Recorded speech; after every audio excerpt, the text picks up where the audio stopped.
Welcome to Studies with Stearman. Join us as we look deeper into the Bible. Strengthen your faith with us, even as we see the day approaching. And now, here's Gary. Studying Matthew 24. We devoted our entire period to this study last Sunday. We're going to do it again. And we may do it yet one more time. I don't know. Matthew 24, the Olivet Discourse. I want to tell you right up front that I'm not dogmatic about the Olivet Discourse. It's an extremely difficult passage to understand. It has nuances, some of which we'll touch upon today, that are very difficult and very interesting. It deals with the big question. When? We're all asking when. And in Matthew chapter 24, after Jesus has essentially brushed off the Pharisees, he has told them, I'm going, I'm not coming back, and you won't see me again till you welcome me as Messiah. The disciples say, one more time, please, Lord, please don't give up. And he says, you see these buildings around here? They're all going to be torn down. Every single one of them, not one stone upon another. And they say to him, okay, if that's the case, then when are you going to become Messiah? And what will be the sign of your coming to end Gentile world rule? Those are the two things they ask him. When are you coming to set up your kingdom? That's question number one. Question number two, what will be the sign of your coming to end Gentile world rule? Because that's what they really wanted from the time he first came among them until he was crucified. That whole period of time, the disciples were focused on the Jewish national hope, which is that Messiah will come and set up his kingdom, and Israel will become head of the nations. Israel will become dominant over the Gentiles. That has been the hope of Israel since Abraham. Now, when and what? And we've gone through his answer to them completely a number of times. Jesus answered, said to them, verse 4, Matthew 24, take heed that no man deceive you, which is, by the way, worth looking at. That little sentence, take heed that no man deceive you. If there ever has been a passage of Scripture that has been twisted out of shape to deceive people, it's Matthew 24. Everybody wants to have his own brand on Matthew chapter 24. The post-millennialists, those people who believe, for example, that the key events of Bible prophecy were already fulfilled in the first century, and the only thing that remains is for the church to rise up and take over the world, teach that when you read prophetic events in Matthew 24, they've essentially already happened. The only thing left is for the Lord to appear in the heavens, the sign of the Lord to appear, and all the tribes of the earth realizing that he is Messiah. And then the church will rise up and become the institution that controls world affairs. That's essentially the post-millennial belief. And there are those who do not believe in any millennium at all. They go back to Augustine. They believe simply that the Spirit of Jesus will rise up and dominate the world in due time. And when that happens, the kingdom will come. So a lot of people in the church have appropriated Matthew 24 unto themselves. On the other hand, beginning in the mid-19th century, a group of people rose up and began to read the Bible in a different way. They began to read that Israel was prophesied to return to the land and to become dominant. So this little wedge, if you will, was driven into the institutional church, starting in about 1840, getting very strong about 1885, stronger still around 1897 to 1918, with the Balfour Declaration of 1917 giving the Jews the right to return to the land. That is, the English signed off on the idea of Israel returning to the land. Dispensational premillennialism rose to its height. Earlier today we talked about a contemporary group of men who are the descendants of John Nelson Darby, C.I. Schofield, George Wycombe, a number of men back in the 19th, early 20th century who rose up to announce a new method of Bible study, dispensational premillennialism. We talked about the pre-trib study group, and I wanted to read their doctrinal statement. The Pre-Trib Research Center is committed to the study, proclamation, teaching, and defending of the pre-tribulational rapture, pre-70th week of Daniel, and related end-time prophecy. Pre-Trib Research Center wants to impact pastors and individual Christians with the central role and importance that Bible prophecy, especially the any-moment possibility of the rapture, should play in the life of the church. The Pre-Trib Study Group stresses three practical implications that flow from rapture teaching. Number one, godly living in an unholy age. Number two, a strong emphasis upon evangelism of the lost. And number three, a zeal for worldwide missions. At the center of the pre-trib study group is one idea, that you must separate Israel from the church in prophecy. There are prophecies for the church, there are prophecies for Israel. Never shall the twain meet. That's their central idea. With that in mind, we have been studying Matthew 24, and we went through it last week, and I took the classical position that the pre-trib study group takes, that as you go through Matthew 24, Jesus says, many shall come in my name. You're going to hear about wars and rumors of wars, but the end is not yet. You're going to hear about nation against nation, kingdom against kingdom, famines, pestilences, earthquakes all over the world. The end isn't yet. And then Jesus says, all these are the beginning of sorrows, and they shall deliver you up to be afflicted, and shall kill you, and ye shall be hated of all nations for my name's sake.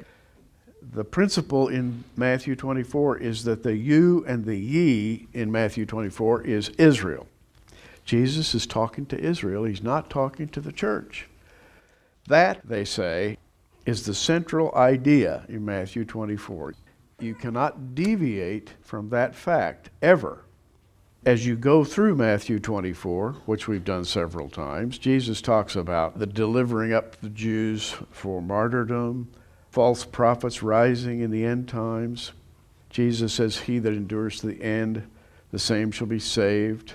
This gospel of the kingdom shall be preached in all the world. And most expositors say, well, that's the 144,000 preaching the gospel during the tribulation. Jesus says in Matthew 24:15, when you see the abomination of desolation stand up in the holy place, then let them which be in Judea flee into the mountains. Well, that's obviously aimed at the Jews. It's not talking to Christians. So we're just going right through this thing, one step at a time. The next thing he says is in verse 21, for then shall be great tribulation, such as was not since the beginning of the world to this time, no, nor ever shall be. In the Greek, it says the tribulation, the great one. In other words, a single event. There's only one of them. It's called the tribulation, the great one. And Jesus says, except those days should be shortened, there should no flesh be saved. For the elect's sake, those days shall be shortened. We could talk about that all day. What does that mean? Does that mean that the rotational period of the earth will be speeded up so that the days are no longer as long as they were? I'm just asking. Other people have asked all kinds of questions about what that days being shortened means. But still, it seems to refer to the Jews. Matthew 24:23, if any man shall say unto you, lo, here is Christ, or there, believe it not, for there shall arise false Christs. Now, as we go down through the Olivet Discourse, it's very obvious that the Jews are being spoken to. But I want to remind you that the nature of this study we're doing right now is on the period preceding the tribulation. I've spent several weeks attempting to define and refine the fact that there are a number of years prior to the tribulation that the Bible talks about, and it speaks of certain things happening in those years. So we go on down through the Olivet Discourse. Verse 27, Matthew 24, for as the lightning cometh out of the east and shineth even unto the west, so shall also the coming of the Son of Man be. Classically, that's the second coming of Christ. It's not the coming of Jesus for the church, it's the second coming. And then this verse, wheresoever the carcass is, there will the eagles be gathered together, reminds us of Revelation 19, when Jesus comes back with the armies of heaven and makes hay, if you will, kills the enemies who are raiding Israel, attempting to destroy the Jews. The Lord comes out of heaven on a white horse, and we read about a mass slaughter of the enemy, if you will. And so we think about that in Matthew 24:28. And then when it says, immediately after the tribulation of those days shall the sun be darkened, the moon shall not give her light, the stars shall fall from heaven, the powers of the heavens shall be shaken. Immediately after the tribulation. Well, that's pretty obvious what that's talking about. But remember, Joel, first of the writing prophets, Joel said, before the tribulation, the sun would be darkened, the moon should not give her light. So now we've got a much more complex series of events than is commonly thought. After the tribulation and before the tribulation, there's going to be disruption of geophysical events. And, of course, all the way through the tribulation, there's going to be a disruption of geophysical events. Verse 30, and then shall appear the sign of the Son of Man in heaven, and then shall all the tribes of the earth mourn, and they shall see the Son of Man coming in the clouds of heaven with power and great glory. Obviously, the second coming of Christ. He shall send his angels with a great sound of a trumpet. They shall gather together his elect from the four winds, from one end of heaven to the other. Post-tribulationists, that is, people who believe the rapture of the church doesn't come until the end of the tribulation, point to this verse and they say, well, this is the last trump that Paul talked about. And so the church is going to go all the way through the 7 years of tribulation and then be taken up, as it says right here in Matthew 24:31. Well, the pre-trib study group says, no, this is not talking about the church. This is talking about Israel, because Matthew 24 is devoted to, and as we've said before, Matthew 24 is of, by, and for the Jews. And I've taught that for years. The men of the pre-trib study group have taught it for years. And I say this to preface the fact that this morning we're going to disagree with the men of the pre-trib study group to some degree.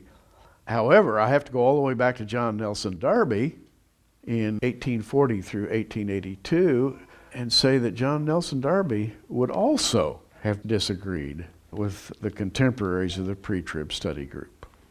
Then we come to the parable of the fig tree. This is obviously directed to Israel. Now learn a parable of the fig tree. When its branch is yet tender, putteth forth leaves, you know that summer is nigh. Well, John F. Walvoord, who was Chancellor of Dallas Theological Seminary, wrote a number of books on Bible prophecy, says this is a natural rather than a typical illustration of Israel. He's saying this doesn't necessarily have anything to do with prophecy. A funny thing to say, because it's in a very deeply prophetic passage, and in a latter-day context, the fig tree is national Israel, so says Jeremiah. And Jeremiah says the good figs would one day be brought back to the land and planted, and they would grow up, and when you plant a fig, you get a fig tree. So I've always thought, well, this is a prophetic picture of Israel. Just to show you there's disagreement, Walvoord and I think Pentecost and a lot of the Dallas theological people said, no, this is not prophecy about Israel. This is simply a natural illustration rather than a prophetic illustration. So I read this, now learn a parable of the fig tree. When its branch is yet tender, putteth forth leaves, you know that summer is nigh. Summer is a key word. Summer is the time of the harvest. We saw in Micah chapter 7, there was an illustration of the harvesting of the summer fruit. Jesus says the harvest is illustrative of the end of the world. That is the end of the Gentile era. So I take it that this is a prophecy. So likewise, ye, when you shall see all these things, know that it is near, even at the doors. It what? What is this it? Well, it's kind of fascinating that in the Greek there is the masculine pronoun, he. He is near, even at the doors. I'm taking this to be an illustration of Jesus. And you know what it takes me to in my mind? It takes me to the church of Laodicea. a prophecy about the lukewarm church at the end of the church age, in which Jesus said, "Behold, I stand at the door and knock." Well, here it is. When you see all these things, know that he is near, even at the doors. So for me, it's no big stretch to say that this is talking about Jesus on the verge of returning. "Verily I say unto you, this generation shall not pass till all these things be fulfilled. Heaven and earth shall pass away, but my words shall not pass away." Again, this is directed to Hebrew people, to people who speak Koine Greek as well as Hebrew. And if you speak Hebrew, Jesus is talking about what in the Old Testament is called Lador Acharon, the last generation. The last generation, as given in the Old Testament, is a generation of the coming of the Messiah. So, here we go. Olivet Discourse directed toward Israel, directed toward the Jews, directed toward latter-day prophecy. It's the answer to the disciples' questions: when are you going to come back and fulfill your promises as Messiah, and what will be the events that surround your coming? In other words, when are you going to come back to defeat the Gentile world rule, and what will be the events that surround your coming? Now, we go from there to the words we looked at last week. And again, we've gone through it several times before. We may go through it 2 or 3 weeks in a row before we're through. "But of that day and hour knoweth no man," verse 36, "not the angels of heaven, but my Father only." What day and hour? Well, there's a controversy about what day and hour is being talked about here. There's a distinct group of people who say the day and hour mentioned here is the day and hour of the second coming. There's another distinct group of people who say the day and the hour refers to the rapture of the church. So which group are you going to come down with? What are you going to believe? "As the days of Noah were, so shall also the coming of the Son of Man be." What were the days of Noah? Next sentence: "For as in the days of Noah that were before the flood." This is all about Noah before the flood. I take it that that's virtually the same as saying it's about the people who live in the end times before the tribulation. And this is the period that we've been studying. There was normal living of a certain type until the day that Noah entered the ark. God sealed up the ark, as we said last week. The ark was lifted up and taken away. But there was a certain quality of life and a certain series of events that happened before the flood, which is analogous to before the tribulation. And we come to this mysterious thing. The people who were around Noah were ignorant. They knew not until the flood came, took them all away. "So shall also the coming of the Son of Man be. 2 be in the field, one shall be taken, the other left. 2 women shall be grinding at the mill, the one shall be taken, the other left. Watch therefore, for you know not what hour your Lord doth come. But know this, if the goodman of the house had known what watch the thief would come, he would have watched, would not have suffered his house to be broken up. Therefore be ye also ready, for in such an hour as you think not, the Son of Man cometh." And classic premillennial dispensationalist will say, "Be ye ready, for in such an hour as you think not, the Son of Man cometh to Israel," not to the church. The whole thing is written to Israel. And this is the view that I presented last week. Now, just to take a few illustrations. Among the well-known people who have adopted this stratagem of interpretation, J. Vernon McGee. Everybody familiar with J. Vernon McGee? He comes down to Matthew 24:40 and 41, and he says this. He says, people of Noah's day, and I can't do a J. Vernon McGee impression. I wish I could, because you just got to do J. Vernon McGee to make it sound right, you know. He says, also, people of Noah's day were marrying, giving in marriage. Certainly our Lord was not saying that marriage is wrong. His point is they rejected so completely God's warning through Noah that they went ahead and had their weddings, maybe even quote-unquote church weddings, right up to the day that Noah entered the ark. They lived as though God did not exist. They did not believe that he would judge them and scorned the warning that the flood was imminent and knew not till the flood came, took them all away. So shall the coming of the Son of Man be. And then he quotes Matthew 24:40 and 41. 2 in the field, one taken, one left. two women grinding the mill, one taken, the other left. And then J. Vernon says, I can hear someone saying to me, well, preacher, you've finally painted yourself into a corner. You said the church and the rapture are not in the Olivet Discourse, but here they are. Two shall be in the field, one shall be taken, the other left. Well, my friend, he still is not talking about the rapture, says J. Vernon. After all, what's our Lord talking about here? As the days of Noah were. Who was taken away in the days of Noah?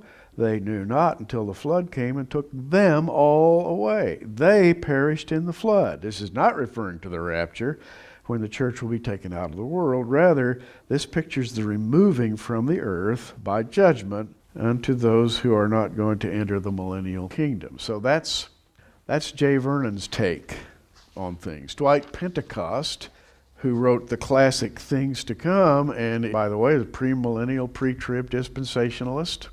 Concerning this same passage, Dwight Pentecost says, two women shall be grinding at the mill, the one shall be taken, the other left. Watch therefore, for you know not what hour your Lord doth come. And he says, again, this passage is that discourse in which the Lord outlines his program for Israel, who is already in the tribulation period. The one taken is taken to judgment. The one left is left for the millennial blessing. Such is not the prospect for the church. So now we have two authorities who come down on that side. Stanley Toussaint. Have you ever read Dr. Stanley Toussaint? Brilliant man of the faith, one of the leaders, along with Louis Sperry Chafer, who was president of Dallas Theological Seminary, in the pre-trib, pre-mill dispensational Bible movement. He says this, Dr. Stanley Toussaint, the Olivet Discourse, according to this study, is the Lord's response to three questions of the disciples. I mentioned two of those, having to do with the destruction of Jerusalem, the coming of the Lord, and the end of the age. To cut to the chase here, Dr. Toussaint says, verse 8 of the Olivet Discourse, first half of the tribulation period. Verse 14 looks back to the verses 9 through 13. The conditions here may be the general survey of the last half of the tribulation. From verses 15 to 28, the coming of the Son of Man is contrasted with the Lord's coming. Verses 29 through 31 describe the glory of his return, as verse 27 anticipates. The application for Israel is given in Matthew 24, 32 to 51. The passage, as was said earlier, is Jewish and relates to a very Jewish context. Because of its Jewishness, neither the church nor the rapture are in view in Matthew 24. So I think now we've got some pretty good examples. Dr. John F. Walvoord, who wrote The Rapture Question, which is a classic book on the rapture, says this in his discourse. Christ did not reveal a pre-tribulational rapture. And he goes into great detail to show how, just as these others have said, that it is Israel that's being referred to here, not the church. He says the context clearly argues against the rapture. In this illustration of the days of Noah, those who are taken away by the flood are the ones who are drowned, and the ones who are left are the ones who are left in safety in the ark. It would be strange to have a clear illustration like this be completely reversed in the application of verses 40 and 41. Now, John Nelson Darby, going all the way back to the period in 1840 through 1882, and George Wygram, these men were the founder of the Plymouth Brethren and of the dispensational movement, believed that the illustration of the flood, one taken, one left, were illustrations of the rapture of the church. Darby actually believed that. And there's some evidence that, at least in his early days, C.I. Scofield believed that too. But later on, as postmillennialism reared its ugly head and people began to say, well, the rapture is not taking place till the end of the tribulation, then Louis Sperry Chafer, the Dallas Theological Seminary, the pre-trib study group, arose to argue and say, no, it's a pre-tribulation rapture. And when they did, they also took the view that the Olivet Discourse does not picture the church, but rather pictures only Israel. That was their position for argument. You can see that clearly here. Dr. Walvoord says it should be obvious to the impartial reader that the post-tribulationists simply have not made a case. Post-tribulationists say Matthew 24:31 is the rapture. He shall send his angels with a great sound of the trumpet. They shall gather his elect from the four winds, from one end of heaven to the other. And so this all started out, the interpretational difficulties of this passage started out with a dispute between two factions of the church, the pre-trib faction and the post-trib faction. One group said there's going to be a rapture before the tribulation. The other group said, no, there's going to be a rapture at the end of the tribulation. Now I'm going to start quoting Dr. Arnold Fruchtenbaum, who is also a member of the pre-trib study group. And he says, the rapture of the church, Matthew 24:36-42, Luke 21:34-36. And he says, you people in the pre-trib group are right as far as you go, but you don't go far enough. He says, he's quoting Dr. Fruchtenbaum, and I hope this is not boring to you because I think of it as very exciting. It's sort of on the cutting edge of what's happening today in Christianity. Dr. Fruchtenbaum says, within premillennial and pre-tribulational circles, the majority view today is that this passage, and he's referring to Matthew 24:36-42, which we've read many times, one taken, one left. He says, in this passage, the majority view today is that it's speaking of the second coming rather than the rapture. We have just seen that because I've read several examples of well-known exponents of that view. And Dr. Fruchtenbaum says two main reasons are given. First, contextually, Jesus has been speaking about second coming. And since this passage follows that discussion, then logically it would mean he's speaking of the same thing. Second, the taking away of Matthew 24:40 and 41 is taken to be the same as verse 39, which is taking away in judgment. Hence, the taking away is in judgment at the second coming and not the blessing of the rapture. So let's review. You have here in Matthew 24:39, the people who were contemporaries of Noah, ignorant, totally ignorant, until the flood came and took them all away, so shall the coming of the Son of Man be. Then you have two more takens. Verse 40, two shall be in the field, the one shall be taken, the other left. In verse 41, two women shall be grinding at the mill, the one taken, the other left. So you have took, taken, and taken. Dr. Fruchtenbaum has a very interesting response to the interpretation of classic pre-tribulationists. He says, in answer to the first point, Matthew 24:36 begins with the word but, which is in the Greek peri de. The peri de construction in Greek is a contrastive introduction to a new subject, hence is often translated as but concerning. That is, but concerning, as you would be talking along, you're talking about, let's say you're talking about taxi cabs. I take a cab here and I take a cab there. I take a cab here and I take a cab there. But concerning transportation, I always take the bus. Now here's why I take the bus. So I've been talking about taxi cabs. I take the cab here and I take the cab here, and then I come to my new idea. But concerning my personal transportation, I always take the bus. And so the peri de construction in Greek is now we're going to talk about a new subject, construction. But concerning. It's used this way in 1 Corinthians 3 different times. It's used this way in 1 Thessalonians twice, and then it's used several other times. Always when it's used, it means now let's talk about a new subject. And Dr. Fruchtenbaum says the usage of this construction points to the construction of a new subject. So yes, he has been discussing the second coming until this point. However, peri de, but concerning, means that he is now introducing a new subject, and that is the rapture. So says Dr. Fruchtenbaum. This would not be the first time the chronological sequence of the Olivet Discourse was broken to speak of an earlier event. Also happened in Luke 21:12 in answer to the second point. Now, we're going to talk about the idea of the taking away. We read about the fact that of that day and hour knoweth no man, not the angels, of heaven, but my Father only.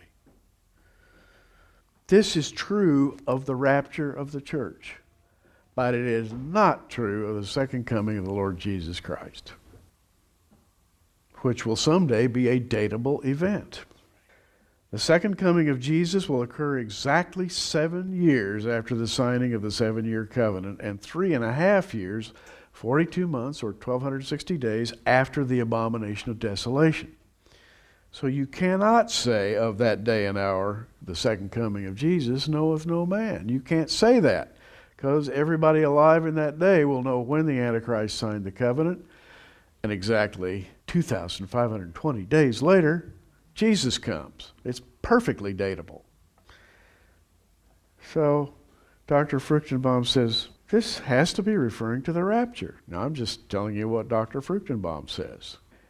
So if this is talking about the rapture, Jesus is making some points as he speaks to the disciples. First, in verse 36, the question of when, that's known by one person, that's God the Father. Not known by the angels, was not known by the Son in his humanity, but only by God the Father. And if the timing of the rapture has been hidden from both angels and the humanity of Jesus, how much more so is it hidden from mankind in general? We know there is going to be a rapture, and there's a great deal of argumentation about when, under what circumstances, relative to the tribulation, etc. But the only clue we have is that it's going to occur sometime before the tribulation. Might easily occur 3 or 4 years before the tribulation. Dr. Fruchtenbaum, and I'm quoting here, says it might easily occur 10 or 20 years before the tribulation. And there's much to say about that. Much, much, much. I wish I had about 4 different mouths that could speak 4 different things at the same time, because I have 4 different trains of thought going up here all at once, and I'm restricted to only one mouth. It's very frustrating, because there seems to be growing evidence that, in fact, there is a long interval between the rapture and the commencement of the tribulation period. So, that's the first point. When? Nobody knows. You can know the day of the second coming, but you cannot know the day of the rapture. Second point, there will not be any signs preceding the rapture. Verses 37 through 39. As the days of Noah were, so shall also the days of the coming of the Son of Man be. For as in the days that were before the flood, they were eating and drinking, marrying, giving in marriage, till the day that Noah entered the ark, and knew not until the flood came. Now, you have to juggle your thinking, because since we were in Sunday school, all of us have been taught that Noah and his sons built this boat out in the middle of a prairie, and all the people alive in that day just laughed him to scorn. They came by, and every day they're on their way to do their business. How's it going, Noah? Still building that boat?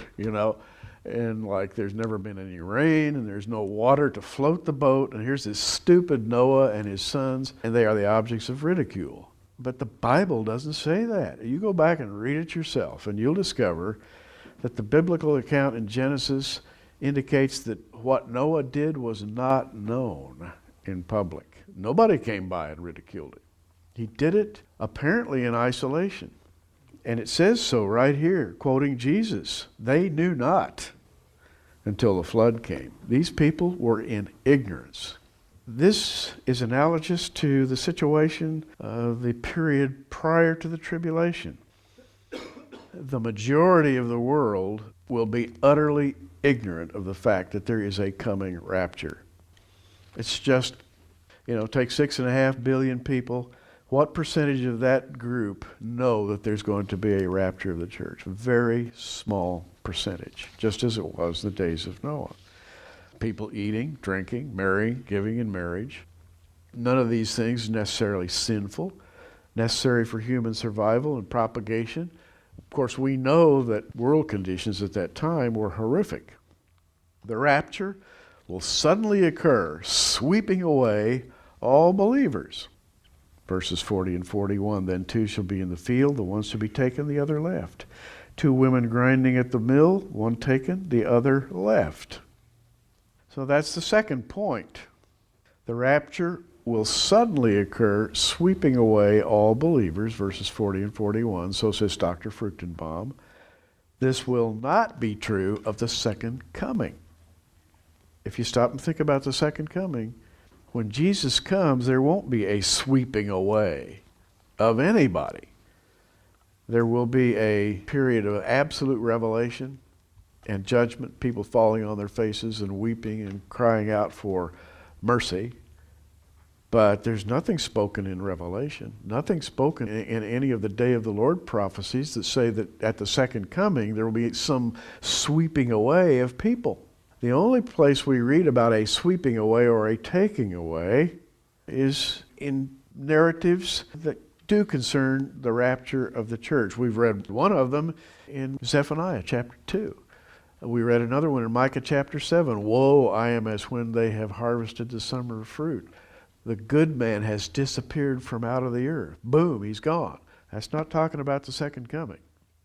Third point, there will be a separation when it comes.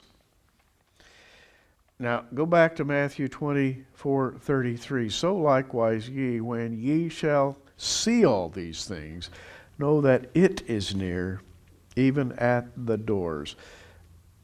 The intricacies of inflection in Koine Greek make it possible to translate that either as it or he.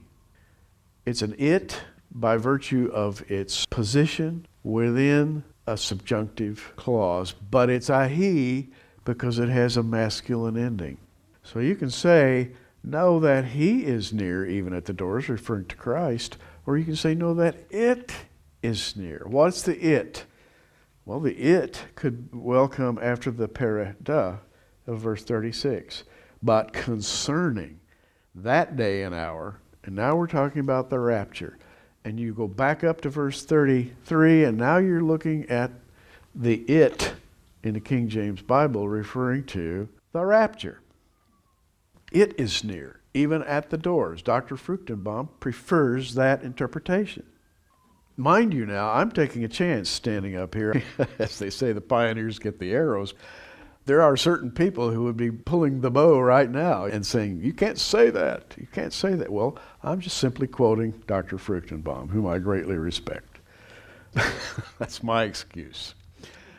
But we're not through with this yet. Fourth, there is the supplication to watch. Watch. Verse 42 says, watch therefore, for you know not what hour your Lord doth come. Is that watching for the second coming? No, that's watching for the rapture. The second coming, you know what hour. If you're alive during the tribulation period, and if you are a good Jew who has picked up somebody's old New Testament in Hebrew, and you're reading it, boy, you're going to know. You're going to know. And by the way, there are lots of Hebrew New Testaments around. I have one, and I leave it in a prominent place, so if I'm taking the rapture and some Jewish convert comes by, they can have my Hebrew New Testament. There's a supplication to watch. In the Greek language, there are 4 different verbs meaning to watch. Philaki, custodia, arupnia, and Georgio. I like Georgio. You've heard of the name Georgi, Greek? It means watchman. Georgio. Now, phulake means to guard. The Greek word custodia, to guard. The Greek word arupnia means insomnia. You can't go to sleep. But the word that's used here in verse 42 is Georgio. And it means to remain spiritually alert. It has a very specific meaning. Gregorio. If I get my teeth put here in the right place, I might actually be able to pronounce that word. It means to keep spiritually awake. It's a very specific word. How do you keep spiritually awake? You can be awake and not spiritually awake. It's a very specific word, and it means to stay on the cutting edge, to be listening to what the Lord says. It's really easy to go to sleep and just content yourself that, oh, when it comes, that's fine. Or you can study prophecy and stay awake. Well, we're studying prophecy, and I hope you're not bored, because I've introduced a lot of ideas. It's not boring to me because we're trying to stay spiritually awake. We're trying to tune ourselves to the times and seasons here. There's a supplication here. Watch, therefore, for you know not what hour your Lord doth come. But know this, that if the good man of the house had known in what time period the thief would come, he would have watched, would not have suffered his house to be broken up. What's the analogy there? What's going on here? Would not have suffered his house to... Who would come and break up your house if you weren't watching? What are we talking about here in this little parable? But know this, that if the goodman of the house had known in what period of time the thief would come, he would have watched, would not have suffered it, or would not have allowed his house to be broken into. To me, the implication here is that watching is necessary if you are to remain well guarded in a day of advancing demonic darkness. We are living in such a day today. We're living in a day in which satanic propaganda is growing exponentially. Just watch TV, watch the movies. If you're not careful, your house will be broken into. There are kids' cartoons that pretend to be nice, sweet kids' cartoons. They're loaded with satanic propaganda. You have to watch. Otherwise, your house will be broken into. This is simply Jesus' way of saying this is what the conditions are going to be like at the end of the church age. Growing satanic propaganda. Your house could be broken into. What method would he use to come into your house? Well, right through the TV. It's a good way, right? Magazines, literature. Satan has some marvelous ways of breaking into your house. You need to be watchful, therefore. Watch. Stay spiritually awake. Gregoriou, you all. Stay awake. That's the fourth idea expressed by Jesus here. Throughout this discourse, the word watch means to be ready. Watching is the equivalent of readiness. Readiness is the result of salvation. We escape the tribulation through salvation, the Lord Jesus Christ. We need to be out there praying with those people who need Christ. Only those who accept Messiah prior to the rapture of the church can be ready and can be watching. Now, let's take a little trip over to Luke by way of conclusion. Read the same passage as Luke gives it. Luke 17:26. As it was in the days of Noah, so shall it also be in the days of the Son of Man. They did eat, they drank, they married wives. They were given in marriage until the day that Noah entered the ark. The flood came and destroyed them all. This is Luke's version of the Olivet Discourse. This is before the flood, analogous to before the tribulation. Verse 28, likewise also, as it was in the days of Lot. Oh, another person is entered into the record here. They did eat, they drank, they bought, they sold, they planted, they built. But, and by the way, this is before fire and brimstone fell from heaven, analogous to the tribulation. So we're talking about the period before Lot's tribulation here. But at the same day that Lot went out of Sodom, it rained fire and brimstone from heaven, destroyed them all. And by the way, I really and truly believe in this. I don't think it's a figure of speech. I think it actually happened.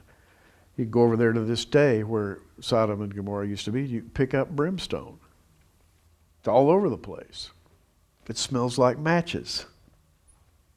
Verse 30, even thus shall it be in the day when the Son of Man is revealed.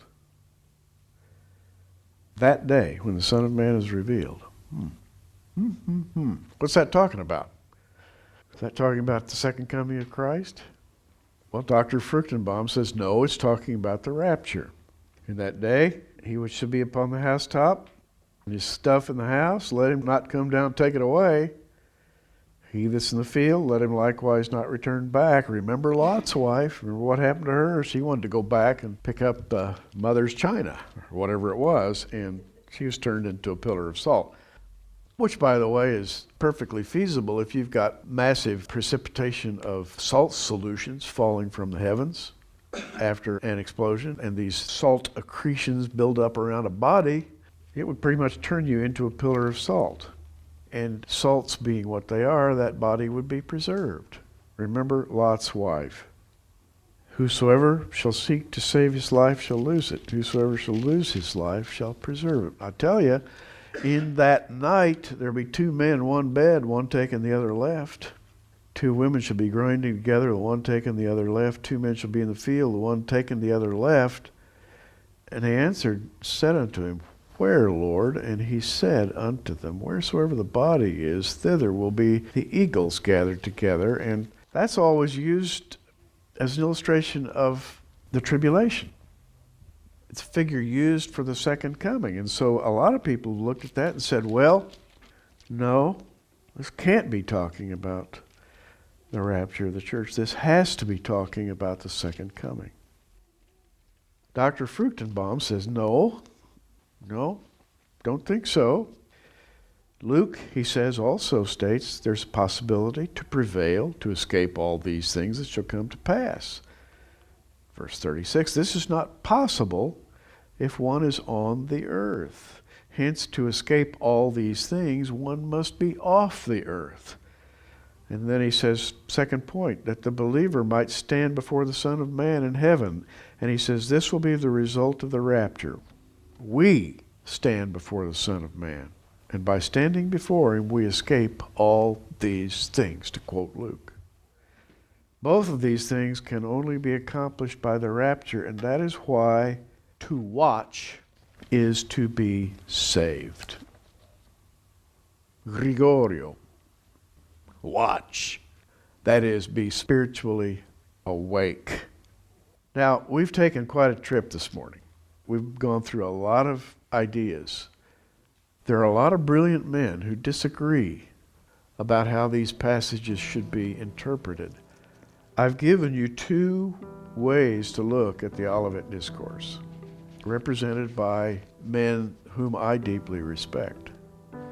I must say that Dr. Fruchtenbaum presents an awfully convincing case about this period we're studying before the tribulation.